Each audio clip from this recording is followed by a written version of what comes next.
L'association Jean-Baptiste Thierry est une association qui gère plusieurs établissements aujourd'hui existants, mais dont l'origine remonte à 1900, suite à un legs effectué par Claude-Émile Thierry, respectant la volonté de son père, Jean-Baptiste, qui avait constaté au cours de sa vie que l'hospitalisation des enfants devait se faire dans des lieux spécifiques et non pas au milieu des adultes. Et dans les premières années, l'association peut acquérir des terrains voisins et construire des bâtiments nouveaux qui permettent d'accueillir davantage d'enfants. Donc le début est prometteur, dynamique et accueille de nombreux enfants, traduisant donc une réponse à un besoin réel des populations locales. Mais rapidement, il apparaît évident que de nombreux enfants souffrent de retard de développement, de troubles des apprentissages majeurs, et un neurologue est recruté spécifiquement compte tenu de cette situation, c'est le professeur Cornille, recruté en 1924. Par la suite, un nouvel établissement va être conçu pour accueillir davantage d'enfants. C'est l'hôpital d'enfants de Maxéville. C'est une clinique médicale qui va être dotée par tous les moyens modernes de ce temps, radiologique, petite chirurgie. L'équipement de cet hôpital traduit la volonté d'innovation et de modernité des personnels impliqués. Au cours des années suivantes, un regard est plus analytiquement porté sur le profil des enfants et sur les éléments pouvant être considérés comme relevant de la pédopsychiatrie. C'est alors que cette discipline s'individualise réellement et qu'un service de pédopsychiatrie est confié au professeur Tridon en 1974. J.B. Thierry s'est aussi très tôt situé dans une volonté d'accueil de profils autistiques. L'évolution des connaissances médicales, celle des profils et des besoins inhérents, sont progressivement intégrées et permettent d'accueillir des enfants associant plusieurs déficiences et fragilités. Les techniques et les compétences nécessaires sont développées au service des enfants polydéficients. Réadaptation, kinésithérapie, oxygénation, alimentation, salle multisensorielle, hypnose, etc. L'importance accordée à l'accompagnement dans les soins, les apprentissages et l'accession à un maximum d'autonomie situe clairement J.B. Thierry dans une dynamique innovante, tout en gardant une préoccupation constante sur le passage à l'âge adulte et le devenir plus lointain de ses enfants.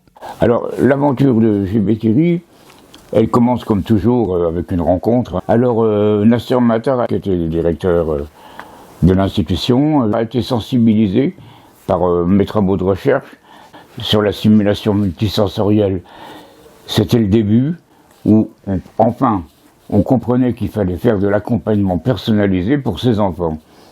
Donc, on était à l'aurore, c'était dans les années, je sais plus, 93, 92 quand même. Hein.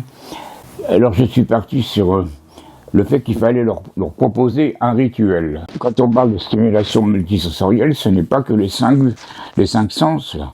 C'est pas que la vue, le toucher et tout, c'est aussi la mémoire, parce que c'est la mémoire qui fait qu'on se construit. Donc là, je proposais quand même quelque chose de différent. Il y avait le professeur Tridon à l'époque, un éminent neuropédiatre, qui m'a accompagné pour cette vision. J'avais une pièce qui faisait 86 mètres carrés. Alors donc, j'ai fait un parcours qui avait la forme d'un fœtus d'ailleurs.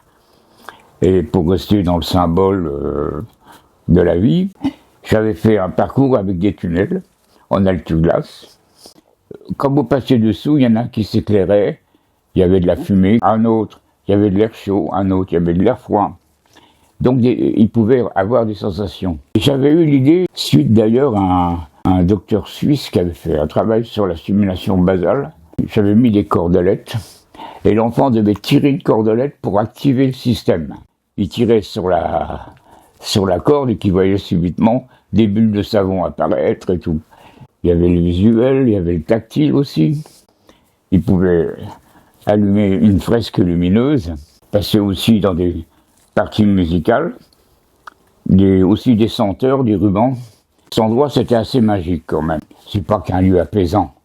On rentrait dans un univers, voilà, complètement à part, quoi. L'association est très ancienne, hein, puisqu'elle a été créée en 1900, et que dès les années 50, les Sœurs Saint-Charles, qui s'occupaient des enfants, avaient à cœur de mettre en place une pédagogie vraiment innovante et adaptée pour le handicap. Et elles sont allées, par exemple, en Belgique, pour se former et s'inspirer des méthodes innovantes comme Montessori. Alors en 1957, un centre médico-pédagogique a été créé avec 12 classes, ce qui était quelque chose d'assez exceptionnel pour l'époque. Ça voulait dire que les enfants en situation de handicap devenaient des élèves à part entière. Là, après, dans les années 90, en 1993 exactement, il s'est transformé en institut médico-éducatif.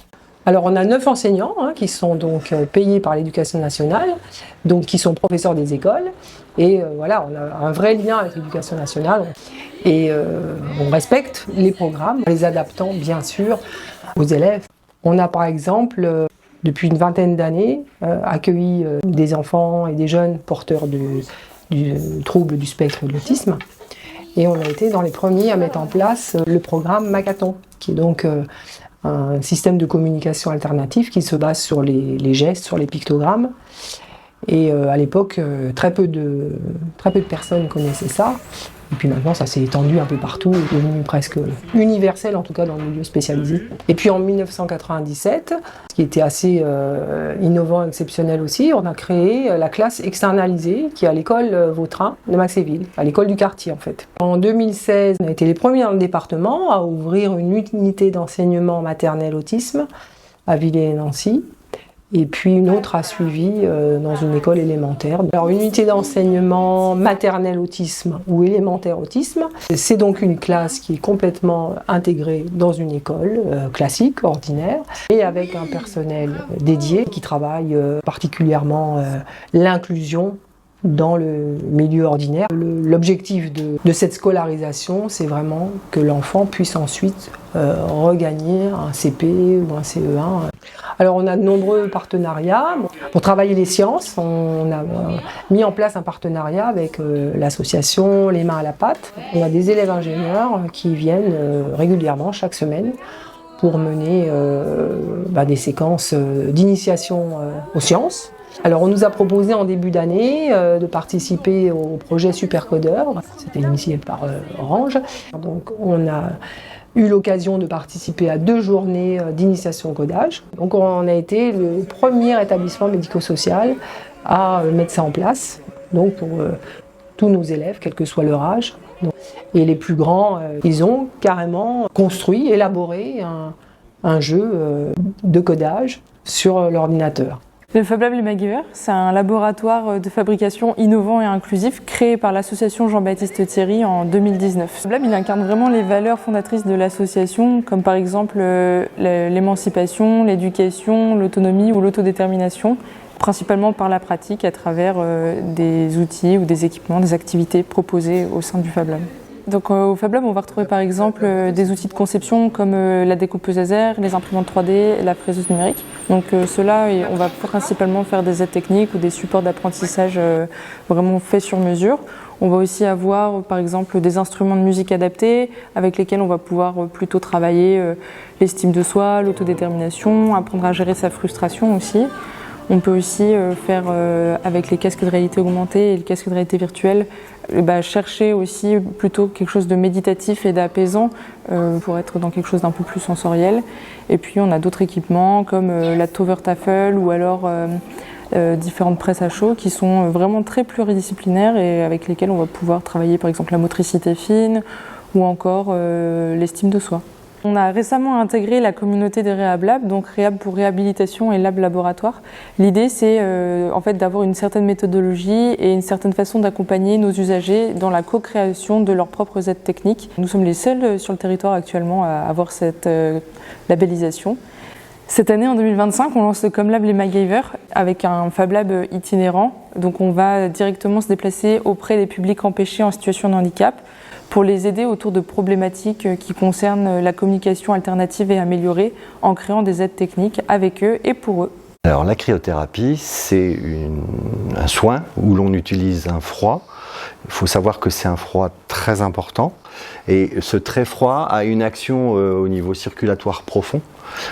Voilà, et ça c'est l'intérêt parce que ça va permettre de répondre à différents types de problèmes, mais on peut résumer finalement pour nous les enfants qu'on suit, c'est assez intéressant sur les états inflammatoires, sur le post-chirurgical, post-traumatique, là où il y aurait des hématomes, où il y aurait eu éventuellement un coup, un enfant qui se serait cogné, qui aurait une bosse, voilà. La plateforme Oxygène Répit 54 propose un accompagnement qui est vraiment spécifique aux besoins des proches aidants de personnes en situation de handicap, mais également innovant par les solutions qu'elle développe. Par exemple, l'aguasophrologie, qui est une solution qui n'existait encore pas sur le territoire et qui est maintenant développée de manière très régulière par la plateforme Oxygène Répit. Nous avons également lancé la première mini-cure thermale dédiée aux proches aidants de personnes en situation de handicap, avec le soutien de l'établissement Nancy Thermal. Cette première mini-cure a eu lieu au mois de mai 2025 et nous sommes vraiment ravis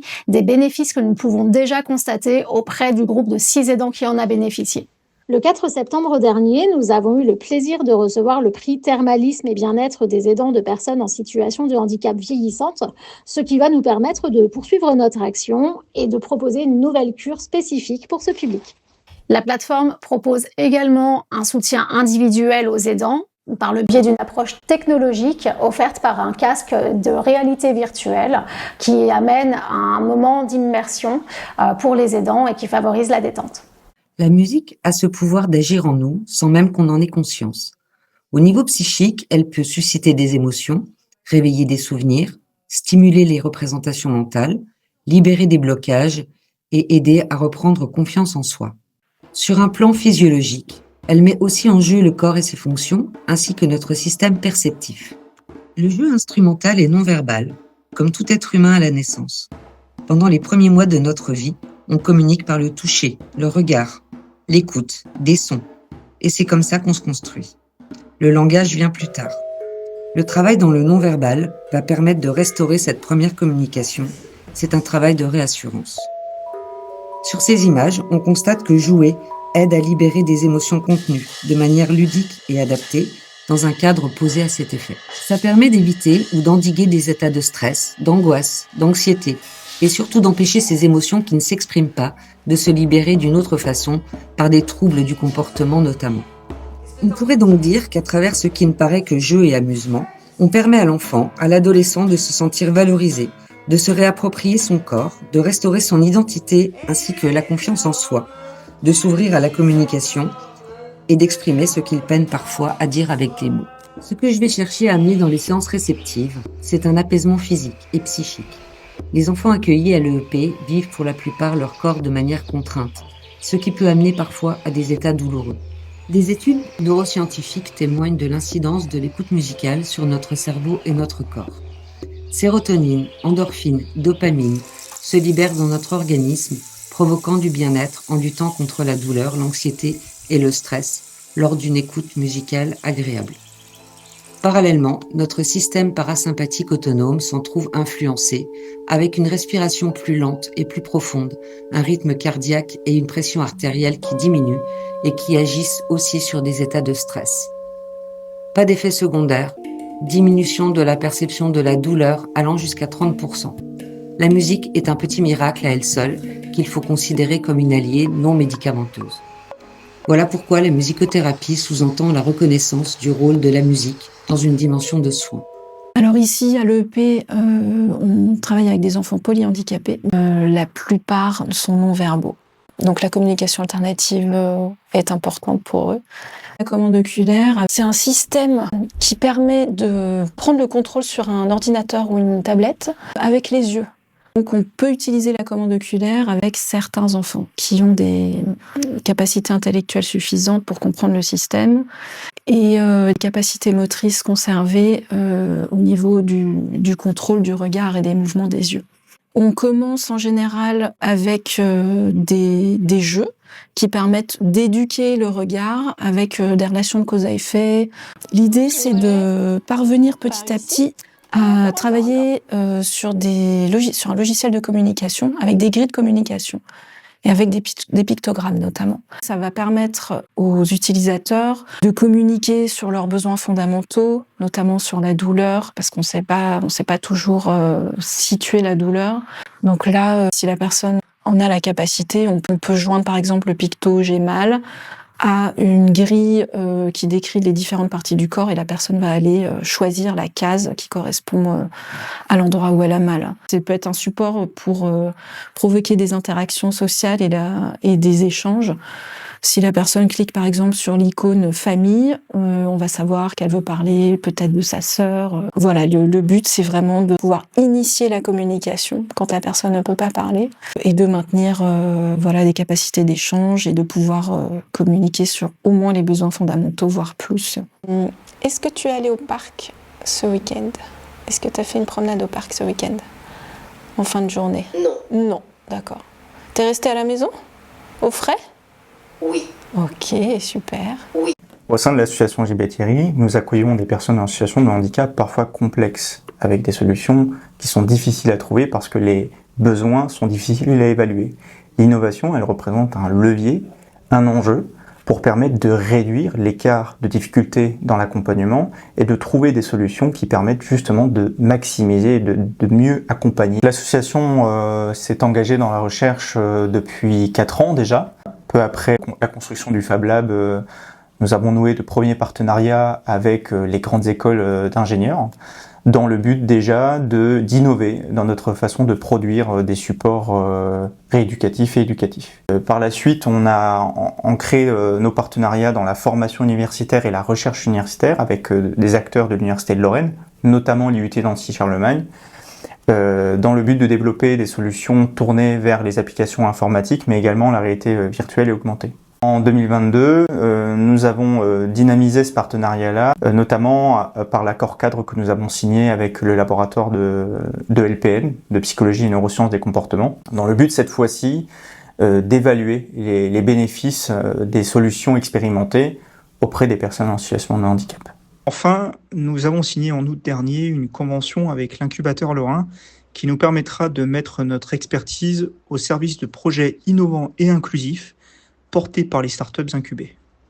Donc parmi les projets que nous menons actuellement, nous avons un projet de Serious Game qui vise en fait à développer une solution de formation immersive à destination des professionnels dans le but d'améliorer l'apprentissage de gestes techniques. Les projets de recherche en robotique représentent un des plus gros projets de recherche que nous menons actuellement, puisque notamment il a permis de déboucher sur des partenariats universitaires étrangers. Ça a permis également de travailler avec des universitaires japonais qui ont d'ailleurs visité notre Fab Lab. Et donc c'est un projet qui consiste à évaluer les bénéfices des robots auprès des personnes avec autisme, mais également de comparer les différents robots pour spécifier leur cas d'usage auprès des différentes populations que nous accueillons, tranches d'âge, etc. En 2023, nous avons initié un premier encadrement de thèse CIFRE, c'est-à-dire une thèse pilotée par l'association directement en collaboration avec le laboratoire de LPN et qui a donc pour but de développer davantage l'étude et l'expérimentation des solutions robotisées. Notre implication et notre engagement dans la formation, le développement de solutions innovantes et la recherche scientifique et universitaire nous permettent d'améliorer, d'innover dans les réponses que nous proposons aux personnes en situation de handicap. Au terme de nos échanges, il apparaît clairement que l'innovation au sein de JB Thierry constitue un levier essentiel pour améliorer l'autonomie, l'inclusion et la qualité de vie de tous nos résidents. Il y a près d'un siècle, les Sœurs de Saint-Charles sont allées se former en Belgique pour apporter le meilleur de la pédagogie aux enfants qu'elles accompagnaient. À l'instar de ces sœurs, les responsables et cadres de JB Thierry n'ont eu de cesse que d'innover et de rechercher les meilleures méthodes, les meilleures approches et les meilleurs outils pour aider, soulager et accompagner nos résidents. La cryothérapie, la musicothérapie, l'oculométrie en sont des illustrations dans les domaines médicaux et de la communication non verbale.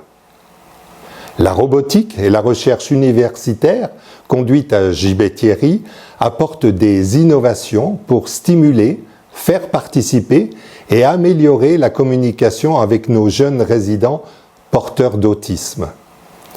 Depuis quelques années, le Fab Lab a démultiplié les stimulations proposées à nos résidents par de multiples jeux, outils et adaptations apportant de grands bienfaits à chacun. Nul doute que maintenant, le formidable potentiel de l'intelligence artificielle apportera des dispositifs de communication augmentée pour nos résidents non-verbaux, ainsi que des outils de diagnostic et de compensation pour transformer le quotidien, faciliter l'inclusion et renforcer la participation à la vie sociale. En conclusion, innover pour et avec nos résidents en situation de handicap mental, c'est faire le choix d'une société plus solidaire, plus inclusive et plus humaine. C'est rendre l'innovation et les technologies de pointe accessibles à tous, accessibles en particulier aux personnes les plus démunies de notre société. Ouais. Et les enfants, ils s'amusent bien avec Clémence. Et le Fab Lab, il s'amuse bien. On fait beaucoup de sorties là avec JB Thierry.